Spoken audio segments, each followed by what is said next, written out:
how secure are the funds raised in these fundraising instances. Then in 2018, things went a bit crazy. The price shot up tremendously and then shot right back down to the point where it lost 90% of its value. So 90% is a lot. And we're going to be talking a lot about some reasons why this happened. And just to do a quick summary, there's a lot of focus on fundraising and speculation. Most people, whether they were selling the technology or attempting to buy the technology or investing in the technology, had no idea what it actually did. And a lot of these companies had no ideas how to run a business. So it was dominated by marketing and unprecedented optimism. In 2017, $5.5 billion were raised by this blockchain-based fundraising, and then another $6.8 billion in 2018. It's now been 2 years, and how many of you have used a blockchain-based product? Just raise your hand. We have one. I've used one once. So we have 2 people in the room. So we can say that the actual result was not the expected result. And that caused a lot of loss of confidence. That tends to happen with what are called bubble economies. We see these from time to time. The dot-com crash was the one most people compare it to in 2000, where we had web technologies, and the idea was, oh great, we now have the web. You can put everything on the web. You can buy groceries on the web. You can get your dog walked on the web. And it turns out the technology wasn't ready to do any of these things. Some of them turned out to be wholly impractical. Nowadays, you actually can buy groceries on the web, but in those days, it was insane. There was no way to do it. So either it just didn't do what people thought it did, or the technology wasn't advanced to the point where it could do what people said it could do. So like the dot-com crash, the value of everything has remained the same. It's only the price that's changed. So blockchain technologies still do what they did 2 years ago, maybe a little faster, maybe a little better, even though the price is different. So that brings me to the most dangerous words in economics. This time it's different. It's never different. But before we get into the economics, we should discuss a little bit about what is this thing called blockchain. So it's easiest to think of it as an application that a bunch of people run on a computer. And this application stores information. It only ever writes information. It never rewrites information, it never deletes information. So it'll only add information that you store on your computer. And it has a set of rules regarding who can add that information and what information can be added. That's called a consensus model. It stores information in what are called blocks. These blocks happen after usually an approximate period of time. For example, on Bitcoin, blocks happen every 10 minutes. So every 10 minutes, there's going to be some mechanism by which somebody can generate a block, and all the information that's been transmitted to the blockchain will now be stored on everybody's computer that runs it. Now, the part where hash functions come into play is that like we're talking with invoices, the hashes of one block tie into the next block, so that you can never remove a block without everybody being able to see. That's what keeps it secure. What exactly goes into a block depends on the blockchain. For example, in Bitcoin, the only thing that the blockchain stores is transactions between people sending each other Bitcoin. On Ethereum, the blocks can contain a lot of stuff. They can contain arbitrary data, they can contain computer programs, and so on. So the consequence there is everybody participating in the Ethereum blockchain has to store a much bigger file on the computer over time.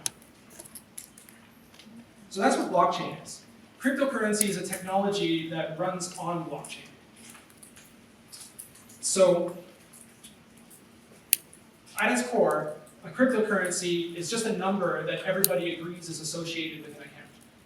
So all of those transactions in the blockchain, you do math on them to add and subtract inputs and outputs to an account. and then everybody can calculate how much of something that person owns. And it's just a number, there's nothing magical about it. It's just 6 Bitcoin is just a number 6 associated with an account number. Excuse me. Now, what's key is that there's no central authority to doing that. Because everybody's agreeing on these transactions and everybody has a copy of them, there's no need for them to rely on a bank or a company to determine how much of something somebody owns. Everybody has an agreed upon mechanism that's been automated that allows people to securely know how much of something everybody owns. Also key is that the amount is fungible for cryptocurrencies. So that means that one Bitcoin is equal to every other Bitcoin. None of them contain any other information, and none of them are worth more than another. Sort of like any currency you might be keeping in your pockets right now. Oops. Also, they're divisible, much like currencies. So one Bitcoin can be divided into many, many smaller units, and it doesn't really matter what one Bitcoin is worth. If one Bitcoin is worth $100,000, you can send somebody a tiny fraction, and it's worth, 50 cents. Finally, they can be transferred securely. So that's also an important element of currencies. Now, cash doesn't really deal with this, but our banking system does. You need to be able to transmit currency securely to other people for it to be a useful transfer of value. Now, all of this is accomplished by cryptocurrencies, but I'll let you in on a little secret. It's not that hard to do. So Bitcoin has published its source code open source, and so have a number of other blockchains that have their own cryptocurrencies. For a programmer to take one of those and develop their own cryptocurrency, I would say it would take them less than a week. So don't let anybody convince you this is hard. The value of these things is tied to whether anybody thinks they have value, not to the difficulty of using the technology. So we mentioned Bitcoin a few times. I think I've actually gone over most of this. I'm going to be using the words native digital asset. Is that me? Oh, okay, no worries. All right, so I'm going to be using the words native digital asset from time to time. A native digital asset is the core cryptocurrency on any blockchain. So it's when you have transactions that are stored on the blockchain, the thing that you're transacting is the native digital asset. You can store other assets on the blockchain, but they'll be stored differently. So the native digital asset on Bitcoin is just called Bitcoin. And they are minted when somebody solves a math problem. So that's when they're created. After they're created, they're transferred back and forth via transactions. So when you have an account number on Bitcoin, all it is half of a cryptographic key. It's not like a login at a bank. And if you solve the math function that lets you form a new block, you'll be rewarded with Bitcoins. To transfer these Bitcoins to somebody else, you send a little bit of information to the blockchain, with your account and the destination account and the number of Bitcoins, and you sign it using what's called your private key, which we're going to get into now. Public-private key encryption is one of the core technologies of blockchain and cryptocurrencies. Without this, the whole thing doesn't make any economic sense. So this is important to understand. What public-private key encryption lets you do is it lets you assert your identity or your ownership of some piece of data anonymously and securely over the internet, or any mechanism, really. And the way it works is you have what's called a public-private key pair. You can think of them as passwords, except you've got two passwords that are tied together. And if you encrypt or protect something with the first password, you need the second password to open it, and vice versa.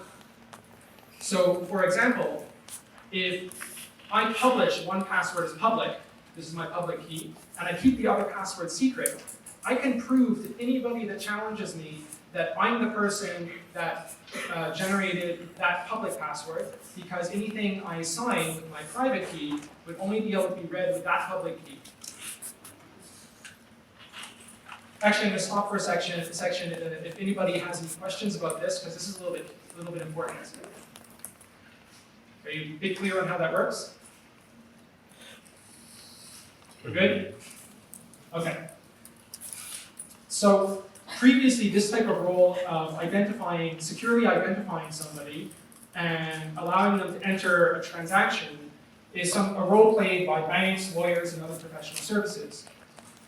The ability to do this in a decentralized manner with no company or institution in charge, and for it to be peer-to-peer, is a key economic innovation of cryptocurrency. This is something that wasn't possible before cryptocurrency and public-private key encryption. The ability to transmit value to somebody and know exactly that they are who they say they are, and for this to happen securely on a peer-to-peer network. That brings up the earlier point I mentioned that Bitcoin comes from mining, what's called mining. You're actually just solving math problems. And that means Bitcoins get minted. They appear out of thin air when somebody mines. So that means that the supply of the currency is increasing, but the value it has, the people using it, hasn't necessarily changed. So if it just keeps increasing the amount of currency supply, we're going to have some pretty crazy inflation. So how do we deal with that? It turns out there's a very easy way to deal with that. What you do is, every period of time, you reduce the rewards for solving these math problems. And what that means is the total amount that can ever exist is limited because you created a summation series that converges on a specific number. And the math is not very exciting, but you end up with a formula after doing it, and that formula is that the total amount of coins that can ever exist is equal to the initial reward multiplied by the number of blocks, number of reward instances per period when the reward decreased, divided by, times 1 divided by the change. So if it changes by 5, it decreases by 5%, it's multiplied by 20. So if we do that for Bitcoin, the initial reward was 50 Bitcoins for successfully generating the first block. Then Bitcoin has a block every 10 minutes. So the period of time between mining reward decreases is, where did I put that? 210,240 blocks. And the block reward is decreased by half after that period, so multiplied by 2. And we get 21 million Bitcoins, about, which is the limit of number of Bitcoins that can ever exist. The rewards will decrease over time until they're almost nothing. And people will still mine it because you have to pay transaction fees to send Bitcoin around. So that's how you deal with runaway inflation in cryptocurrencies. Bitcoin was open source, which is a bit of an interesting story because we don't even know who developed it. It wasn't me. I would be on a private cruise somewhere. And also interestingly, the first account that had any Bitcoins, the first one doing the mining initially, at some point, whoever owned it was the 50th wealthiest person in the world, yet they didn't withdraw a dime. All that money just stayed there. So if you were the 50th wealthiest person in the world, how many of you would spend a little money? Probably forgot the password. Maybe. Another argument is that if anybody saw anything move out of that account, then the confidence in Bitcoin would decrease tremendously, and the value would crash. And the value created by Bitcoin for the world might have been something that person valued more than just being able to have arbitrary amounts of money. They could have just mined to another account afterwards anyway and been quite wealthy. So there was just maybe no need to do that. In any case, because it was open source, it's very easy to copy. And there are a lot of Bitcoin-like coins out there. You've probably heard of some of them because they're very aggressive with the marketing. There are a couple of differences in features you see sometimes. Some of them matter sometimes, some of them don't matter at all. Generally, you'll see things like more transactions per block, which is an interesting one. Because if you look at what benefits the people mining Bitcoin and what benefits the people using Bitcoin, they're very different. So the miners benefit from as few transactions per block as possible, because then it's really expensive to make transactions, and they make more money. But the people using Bitcoin, they want there to be many transactions that are quick and cheap, so that you can use it easily for businesses and commerce.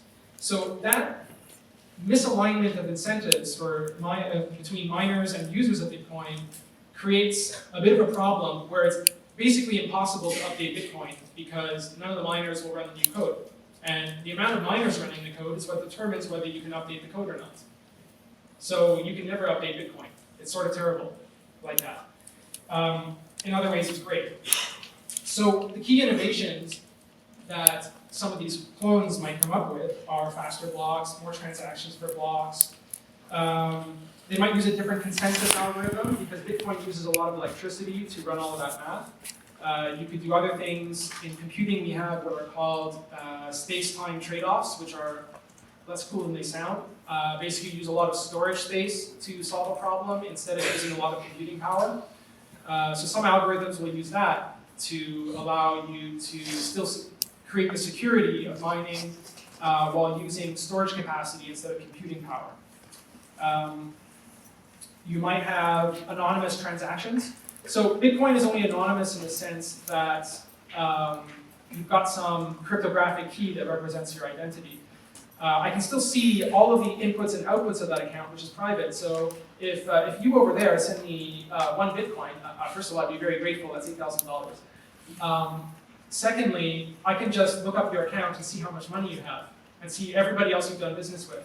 So even if I don't know their names, that provides me a lot of information about you. And moreover, I've written code to automate that. So like, I can just hit a button and know who you've transacted with, who they've transacted with, which exchange that came out of. I can get all kinds of information about you that you might consider private. So some people have focused on making these cryptocurrency transactions more anonymous. But more often than not, there's no difference at all. They just copy the source code, make a minor change that changes no features whatsoever, and they try to sell it for money. You have to be really careful about that. Okay, so that was Bitcoin. Then we've got Ethereum, which is a completely different beast. So Bitcoin just stores transactions. That's all it does. All Bitcoin blockchain lets you do is move Bitcoins around, which is all it needs to do. Ethereum is what's called a virtual machine. Between the miners and the nodes and all of that, it runs a computer, and you can write computer programs for that computer in a programming language called Solidity. This is a very old-style computer. None of you are old enough to remember how you program like 1980s computers in assembly language. But needless to say, the programming language doesn't have very many abstractions. You have to deal with some very old programming techniques to be able to use it, which is a bit surprising for such a new technology. But initially, it was very hard to find people who could write these programs. Now it's not so bad. What's key here is that when you interact with a computer program on the internet, you don't actually know what that computer program is. It might say that it publishes its source code, you might be able to read that source code, and so on, but really, you can never know exactly what code is running on the web server or website that you've connected to. What Ethereum lets you do is reliably run exactly the program you think you're running. So everything on the Ethereum blockchain is public. So if I load a program onto the blockchain, you can see exactly what that program is, and with an enormously high degree of reliability, be able to trust that that computer program will do exactly what it says it's going to do. So that's completely new, and it's a key innovation in Ethereum. Other blockchains have then implemented that type of functionality as well, but Ethereum was the first one to do it, and it actually turns out to be somewhat useful. It does have some downsides though. If you add data into one of these computer programs, because you can store data as well, you can never remove it and it's public. So don't put anything that you don't want to be there forever. So for example, if I was going to put university degrees on the blockchain, and I wasn't very careful, and I wasn't protecting your identity, that would mean all of your names are on there forever, which isn't really ethical. I didn't ask your permission to do that. So there's a lot of concern there, and you have to program things in a certain way to avoid that, which we'll talk just a little bit about at the end of this talk. Despite those shortcomings, these smart contracts, these computer programs, are really good at dealing with things like digital identity. They're really good at dealing with certification, warranties, all the kind of documents where you're writing not very private data somewhere, and you're just going to check it many times, and it's only written once. and it comes from some central authority, like a school or a company that sold you something, or so on. However, instead of doing those things that I thought were a really nice idea, the market moved in a different direction. And this was used for fundraising with what was called an ICO. So an ICO is effectively a smart contract that records how much Ether, the native digital asset of Ethereum, that you've sent it. So you send it something of value, and it records how much you've sent it. And to do that recording, it creates what was called a token. These tokens, people created the expectation that they could be sold for more than you paid for them, or that they'd be able to be exchanged for some future service. However, it's important to notice that there's nothing inherent to these tokens that fulfill any of those promises.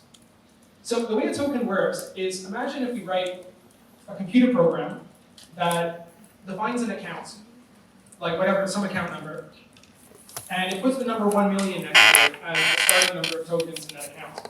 And then when you send that computer program something of value, money, it will record how much you sent, add you to the list of accounts, and just stick the amount you bought next to it, transferring it from the initial account. That's all it does. It provides functions for you to move a number around. It doesn't mean you'll ever see a dime of your money again. And it doesn't even provide a way for you to sell it. It doesn't let you use it for anything inherently. It doesn't stop a company from walking away with everything that you've given it, because it doesn't constitute a legal contract, as far as I'm aware. It doesn't give you voting rights or shares in a company. And it doesn't even make it legal for you to sell them to somebody else, to transfer them to somebody else, or to use them for any given purpose, or even to do marketing for somebody who does do that.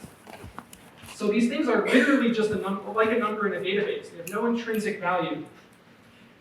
And a fun secret about them is that smart contract is ridiculously easy to set up. They've been templated. So you literally just copy paste the code into like a text editor, hit a button, and now you have an ICO contract. And you can start raising money. Legally, maybe not.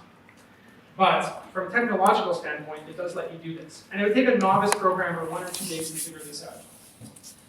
So again, it's not very difficult. So another couple of words have been floating around, and these are marketing terms, is people call these tokens security tokens, utility tokens, and a bunch of other things. Maybe some of you have heard these terms before.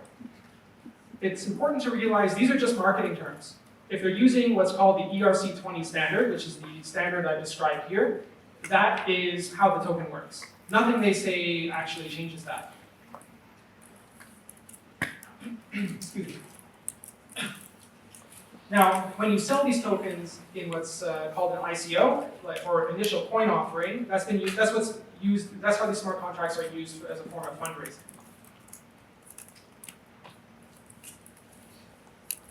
Okay, I've covered a little bit about that already. One typical thing that these fundraising companies use to protect themselves is they require that you go through a normal website to register your passport and your personal information and make you agree to a whole bunch of user agreements that they don't expect you to read. And they do that to protect themselves, not to protect you. They're usually located in like small island countries like the Seychelles, Malta, Gibraltar, and it's really difficult to sue them if they break the law. And they record all this information to further protect them, not to protect you. Now, to be fair to them, this is the way the fundraising works, and there's not a lot of clear laws about whether this is legal or not in every country. But the truth is a lot of them do outright break the law. And the type of laws that they break are called security laws. Selling an unregistered security is illegal in most countries. Please note I'm not a lawyer or an expert on this subject, so I only know a general overview. To register a security, usually you have to be very clear about who you are, provide a company prospectus, what are you going to do with this money, and you're somewhat liable to actually do those things. You can't just raise this money and go buy yourself a boat. With these ICO investments, it's not clear that you can't do that. So it's not clear that somebody can't just raise money from you to build a car and then just buy themselves a mansion and then tell you to bugger off. So this means that there was an incredible amount of toxic behavior in this space pretty much since it began. And it's important to note that all the legal protections that existed for investors were developed over about 300 years since private corporations were invented. And a lot of laws that we have that make it inconvenient to raise money exist for really good reasons. And an important one to read about, whoops, I forgot to put the name in there. It was the 1946 case in America that defined what a security is. And a security is a classification of investment where you have the expectation of return from other people's labor. So like shares in a company is a security, an investment trust is a security, and so on. And the laws governing how you can advertise and who you can sell securities to, especially when it's members of the public, are rather strict for very good reasons.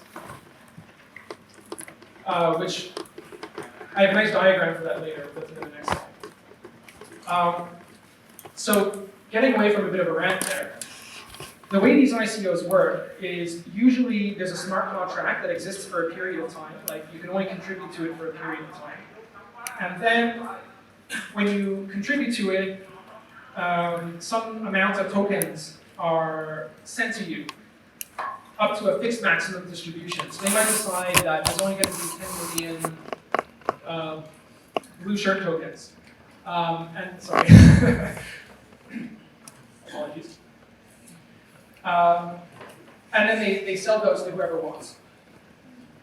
Then what they do is they reserve some of these for the founders. Normally these are vested, which means that they can't touch them for a certain number of months. Or maybe they'll be released over time, at which point they usually sell them. So this creates a bit of a nasty situation because you have to define, because of the nature of blockchain, once it's there, it can't be removed. You define how much money you're going to raise at the very start of your company. You can't really raise more later. So that means you have to decide how much money to raise before you have any idea how much money it's going to take to get your idea off the ground, or even if it's really possible. Normal startups have what's called different series of fundraising. So in the initial series of fundraising, they receive small money, and they don't have to provide that much documentation about what they're doing and why and progress. And then as things go on, they can raise more and more money and have to provide more and more justification for raising that money. With the ICO fundraising structure, you provide pretty much no reason for anyone to give you money, and you ask for a lot of it up front. And then once it's raised, the only way for you to increase the value of your asset is to either build whatever you said you were going to build, or do more marketing. So in an industry with a new technology being involved, building a new product's a lot of work. So does anybody have any ideas on what happens next? Any takers? Well, people do more marketing and make more promises because it increases the value of the assets they're holding. And they spend very little effort developing a functioning product. And so, just a little story. One time, I was gifted some of these tokens from one of these things, and I was like, okay, I don't really care about the speculation. What can I actually use them for? And they had an online store where you can buy 3D printers. And so I calculated that they were selling the 3D printers for like 98% below market value with their token because they never adjusted the economics. So I'm like, okay, cool, I'll take 10 3D printers, please. They're like $3,000 each, but I got them for like $30 each. The tokens disappeared, no contact was made, and no 3D printers were delivered. So that's a typical experience dealing with these companies. Some of them are better than this, but a lot of them aren't. I didn't lose any money anyway, because it was just a gift. So this is the reason we can't have nice things, because it's easier to make the diagram that you see to the right than it is to build a functioning system to deal with financial transactions. And this we get back to the most dangerous words in economics, but this time it's different. So this is a cycle that happens over and over in history, where there's some issue where people are asking for money to do something, and then they steal it. Everybody is surprised and outraged. People develop laws to prevent people from doing it in the future, or try to, and then somebody invents a technology that lets you get around them. And then it repeats itself. So this has nothing to do with the technology. This has only to do with the economics. So this ICO thing is a broken investment model because it doesn't align interests of the people that put money into it and the people who are trying to run this company to develop something. So even if they are honest, it doesn't provide the tools anybody needs for this thing to work. However, nonetheless, a couple of these fundraising projects, these ICOs, will probably produce something viable because not everybody's a thief. It's just a technology that has attracted a lot of thieves. Next, we get to an interesting topic of cryptocurrency exchanges. So these do a lot of marketing in Vietnam, maybe you've seen them before. And it's through these cryptocurrency exchanges that you do things like sell tokens from these products with the expectation of returns. They're a little bit messy. They're messier than anyone knows. So the way they work is a lot like a centralized database or website. And you're sending them a blockchain asset into their blockchain account, which is you have no control over. So once you sell them, once you send them your Bitcoin or your Ethereum or whatever, you're trusting them to do what they're supposed to do. Then they give you a value in their internal database, saying how much you have. And you can use that value to trade back and forth on their exchange without it entering the blockchain. And the reason it works that way is because blockchain transactions have a cost, and they also, I could say they have a cost both in time and an amount of asset. So to send somebody Ethereum or Bitcoin will cost you some of what you're sending. And you'll also have to wait a couple of blocks for it to be sent, maybe 10, 30 minutes. If you're really stingy on the fees you're paying, maybe an hour or two. And that's not the speed that people expect exchanges to work at. People expect things like currency exchanges to work fast. So a database can work fast. And so they do it that way. Now, if they really want to, there's nothing from a technology standpoint that stops them from shutting down the website and walking away with all the money that people have sent them. And also, they're a huge target for criminals. So some of them may be even representing large nations, we don't know. So attacking the security of these websites is potentially very profitable because there's hundreds of millions of dollars of untraceable money sitting in them. And you can imagine the sort of person that that's attractive to. Now, this isn't just a theoretical possibility. There have been several large exchanges that have been attacked and compromised and funds stolen. And some of them even have just shut down and walked off with everybody's money. And we're not talking about, in some place where cryptocurrency is new and nobody understands how it works and nobody cares. Like, this happened in Canada, and then it happened again in Canada.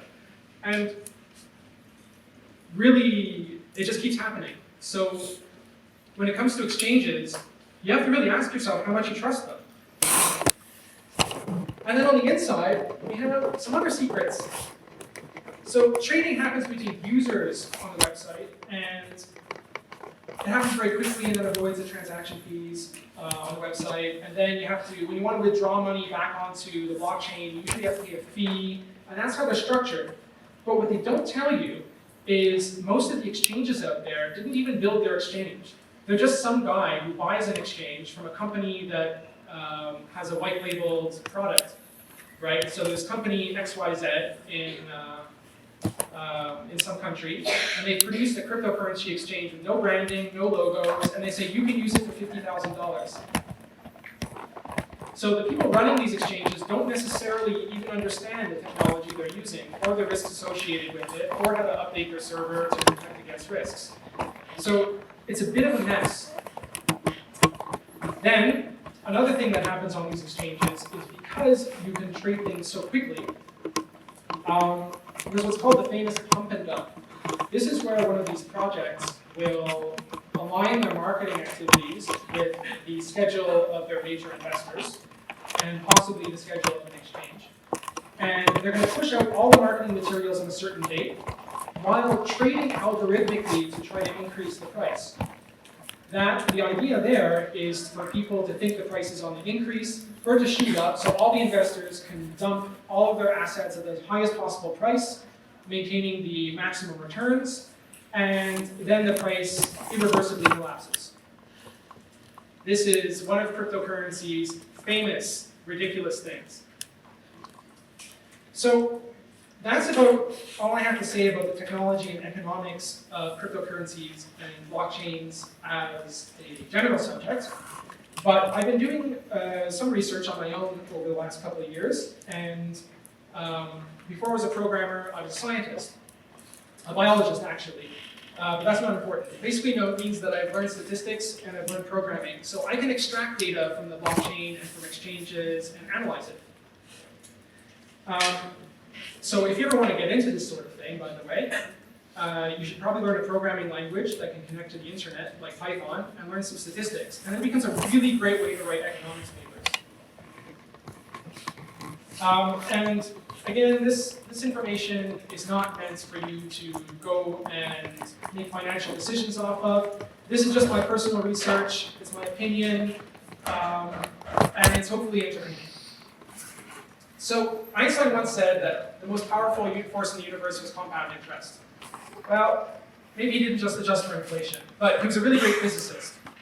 What was an incredibly powerful force economically was the unregulated speculation that happened with cryptocurrencies and ICOs. And I happened to be collecting data, like automated data collection, during the time that it started to collapse in mid-2018. So at its height in 2018, the cryptocurrency markets had a total of 815 billion US dollars in it, which collapsed to 126 billion a year later. Yeah, almost exactly a year later. And it's probably not going to be the biggest market collapse you've seen in your lifetimes, but it's big enough that it's worth understanding. So right before the tipping point, in May 2018, I'd been collecting data on the profitability of these ICOs as reported. And what we saw was, yeah, there's about a bit over half of the projects that lost a lot of money, a little bit more that lost about half their money, and so on. But for the average dollar you would put in, you would get something out because there's a sizable proportion of them here that generated a lot of hype and the price shot up. So at that stage, people were throwing money at this and just hoping it would stick. A month later, yeah, not so good. So we have 3 times as many of them, and the whole graph has shifted to the left. I don't even have a category for more than 300% because there wouldn't be anything in it. So things started to look bad very fast, and I advised all the companies I was close to get the hell out of this. Where'd the money go? That's always the question. So there were no rules established on what these ICO projects had to do with the funds they raised. The responsible thing to do when you raise funds for any reason is what's called treasury management. And that just means you take some sort of cautious, measured approach. Maybe you hire a company to do this, to manage the funds you've got so you're not exposed to risk. Because if you raise $100 million for something and then you gamble it away, nobody's going to be very happy with you. You're going to get punched in the face a lot. But then unfortunately this is what happened. So secretly, many, maybe most of these projects raised money using the digital asset Ethereum. And they just held on to it. And the reason why is because they're not accountable for it. So if the price goes up, they can sell it and put the extra money directly in their personal pockets. And if it goes down, they say, oh well. And they just pay themselves a salary until they eventually make an announcement that they didn't have enough money because the market collapsed, and they walk off. Or they raise money again and repeat the process. So there's no framework that stopped people from doing this. And that created a very fragile market. We had all these people that had raised a lot of Ethereum, which at the time was worth maybe around over $1,000, between say $1,000 and $1,500 each. And they were willing to take risks with it.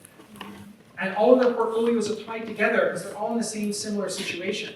So there's a huge chunk of this asset sitting in the wallets of a bunch of people playing a similar game. As soon as the price dipped a little bit, their portfolios are all tied together, so when one of them starts to sell, all the other ones are going to start to sell too, creating a very fragile market. Did I cover all of that? Oh yeah, another reason nobody could stop them from doing this was because the tokens don't represent shares legally. So they might have a company, but they would be 100% owners of their company, and they would sell tokens instead of shares. So they haven't divested any control of their company. So Einstein once also said that there are two things in life that are infinite, the universe and human stupidity, and he wasn't sure of the first thing. Uh-oh.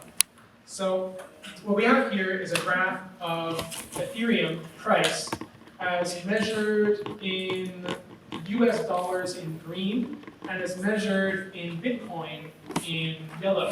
And the reason we measure it in Bitcoin is because it lets us remove a bit of the hype of the cryptocurrency market. So like, if people are really interested in cryptocurrency, Bitcoin goes up. But how much does Ethereum go up as measured in Bitcoin? So we have over there to the left, wait a minute, I have a laser pointer. Lasers are awesome. How does this work? Here we go. Yeah, so to the left, this is when Ethereum was new and people were very excited about it. So the price of Bitcoin and Ethereum, the price of Ethereum and Bitcoin shot up tremendously as people realized what it could do. Then it shot down as, there's some problems. Then this is where ICOs became a thing. All right, so we see a lot of interest in cryptocurrency matched with even more interest in Ethereum relative to cryptocurrency. And then the same thing happens again in the second round of ICOs we had in late 2018. And this is where I started collecting my data, where things are just starting to fall apart. And here things have normalized. So we can see what happens here is people had a ton of interest in these ICOs, and people dumped Ethereum into them, creating demand for Ethereum. As the shared portfolios of the owners of all of Ethereum, they're like, oh man, it's dropping, you better sell. That's what happened. It plummeted. And then the whole cycle happened again, but a bit less. The rest of it I don't really understand. I was just watching these two bits happen. So I decided to try to test that idea. And what I did is I said, like, okay, maybe market confidence in Ethereum is a indicator of how much money is going to be raised in token sales. And I found this like really nice relationship. Usually in economics, you don't get lines like this. They're usually like clouds of data points all over the place. Mind you, it's not a ton of data, but it does demonstrate something sort of interesting, in that there's a logarithmic relationship between the market confidence in Ethereum and the amount of money that people can raise in it. So going back to Einstein's comments, it was a logarithmic relationship. There's actually no limit. Actually, it's a better way to put this than just this. If you imagine this axis is optimism and this axis is foolishness, the relationship still applies. So what we have is maybe a demonstration Einstein was right, because it's a logarithmic function, it has no upper limit. But as maybe a saving grace for us humans, it is a logarithmic relationship, so it becomes more and more difficult to extract money out of people, even as their optimism becomes quite high. More seriously, it looks like the Ethereum price and ICO investment were primarily hype-driven. So this relationship between this optimism and how much money you're putting in, it's not really tied that much to the business model of these new ideas. And you can blame that on the heavy marketing, I think. So here's a little secret for you about that marketing, is neither the public nor the marketers understood what blockchain could or could not do, or what problems it could solve. So I came to this from the programming perspective, and the things I heard come out of people's mouths, I mean, I just wanted to go home. Like, they want to use blockchain to cure cancer or walk your dog, or like, it just gets insane.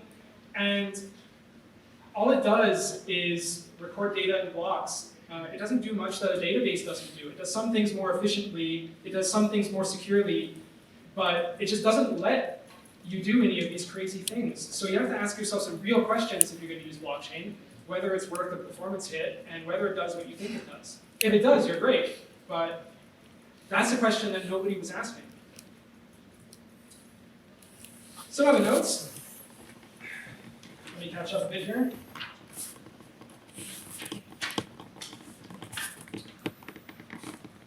Right, okay, so one of the things I did, because I was watching this as things start to fall apart, and the blockchain contains public data on transactions and how people are interacting with computer programs.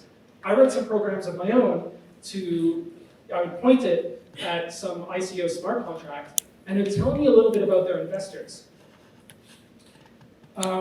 Which is a really great idea, right? You can finally uncover some of the shadiness and see something about these people you're working with, and who else believes in them. So I wrote the tools to do this, only to find out that people would refuse to let me know the smart contract that they're using to raise money, which I suppose isn't surprising given that they're human beings, and they have a lot to hide. But in the spirit of blockchain, all these things are supposed to be public. And here they are trying to keep this private. So never trust anybody that keeps these things private from you. Anyway, sometimes I found out that information anyway. And what I would typically find is that there's some big initial investor that gets a better price than everyone else. And then I would wait, and I'd remember that. And then when whatever token that they generated is available on markets, like you can buy and sell it, whoever that initial investor was sells all of it right away. That irreversibly collapses the price, and all the other investors are out of their money. So that was very negative, but not terribly surprising. Now, we've got this new thing coming around, maybe in the last year, which is a small modification on an ICO called an initial exchange offering. And what this is everything like an ICO, where you've got this path from a smart contract to token generation, to listing on an exchange and trading, but it's all compressed in a very short period of time because you cooperate, some would say collude, with an exchange to make this as quick as possible. So what you've done is you've increased this, you've made this cycle so rapid between that initial investor and dumping on the market that everything's just accelerated. We saw this happen with cryptocurrencies between 2010 and 2016. It's a little bit of a different animal. So these are tokens, they sit in a smart contract. These are cryptocurrencies, they have their own blockchain. So what happened is you have Bitcoin up at the top, that was the first one developed, and they're going pretty strong. They haven't collapsed yet. Then you had Litecoin about 2 years later. They still got by, but then every cryptocurrency after that, like the median time to collapse, has increased every year as the tools to generate these cryptocurrencies and go through that marketing cycle has shortened. So now the amount, like, you can set up a blockchain with a cryptocurrency in a couple of days. In 2016, that was probably a couple of months. So the amount of time it takes for these things to collapse has shortened tremendously, and there's still no real business plan associated with most of it. So it's something to be really wary of. What's the cycle? What's this business cycle? How long do these things take to collapse? How fragile are they? Do they have any real ideas? These are important things to think about. So this has been sort of negative when I talk about this investment model because I really wanted to point out why 2018 was such a bad year for blockchain, and why we had all these collapses and all this drama and all these toxic things happening. But some good things did happen. And they happened despite all of this. So the technology behind it still works. Blockchain is still a perfectly good technology. We still have it and we can use it. Cryptocurrency itself lets you securely transact with absolute strangers in a peer-to-peer manner. That's too useful to ever go away. And all this toxic behavior, all these collapses in 2015 drove the price down. And in the end, that turned out to be a good thing for people like me, like programmers, because now it's affordable to use blockchain. You can hire a blockchain developer like you could hire a database engineer. It's not some magical thing that requires you to pay a ton of money. So now we're starting to see some demand to actually develop blockchain applications that make solid business sense. The documentation is also a lot better. So over the years, in maybe a haphazard way sometimes, engineers have documented how they did things. And now when you search on Google for how to build something with blockchain or cryptocurrency, you're going to get relatively useful results. 2 years ago, you would get nonsense. You just get people asking you for money. And then, so what we're seeing is this transition from blockchain and cryptocurrency being mainly a tool for speculation to being a tool that software engineers can use. And I would just like to point out that IBM and the Linux Foundation are heroes in this regard. They've developed and maintained the Hyperledger project, which doesn't raise any money and just gives you tools you can use to do blockchain stuff. So, just like the dot-com crash, the real money is after the bubble pops. So look at the companies that survive the the dot-com crash, are companies like Amazon, now one of the most valuable companies in the world. And they originally had a ridiculous idea of selling books online. And if you ever have a chance to take a look at their original website, take a look.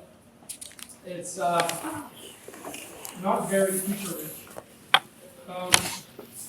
So anyway, the point is the real opportunity to make money here is now, when you can learn to use these technologies and use them to solve business problems.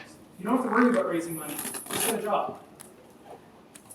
To end on a more positive note, I'm also going to do a little demo of a blockchain application if anybody would like. So I'm going to need a volunteer and I'm going to add one of you to a blockchain. It doesn't hurt, I promise. You volunteer? Okay, over there. Give me a minute to set up because I got to set some stuff up in the cloud. Do I have to go? Yeah, if you want, why not? Why not? Let everybody give you a hand.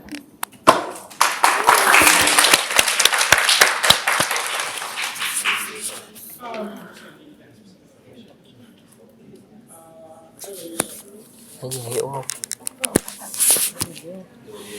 Ta hiểu sơ sơ. Tại vì ông này, ông là biologist với lại programmer cho nên những cái cách nói chuyện của ông rất là khó hiểu. Phải là researcher, phải là kiểu có kiến thức về ngành đó thì mình mới hiểu. Ông nói những điều của đấng. Mình phải hiểu về ngành đó, mình phải hiểu ông nói gì. Nhưng người ta hiểu.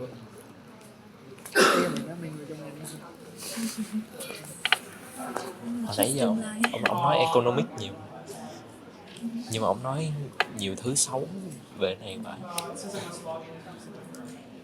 Toàn là lừa đảo, chiếm đoạt tài sản, đầu tư xong rồi quỵt tiền.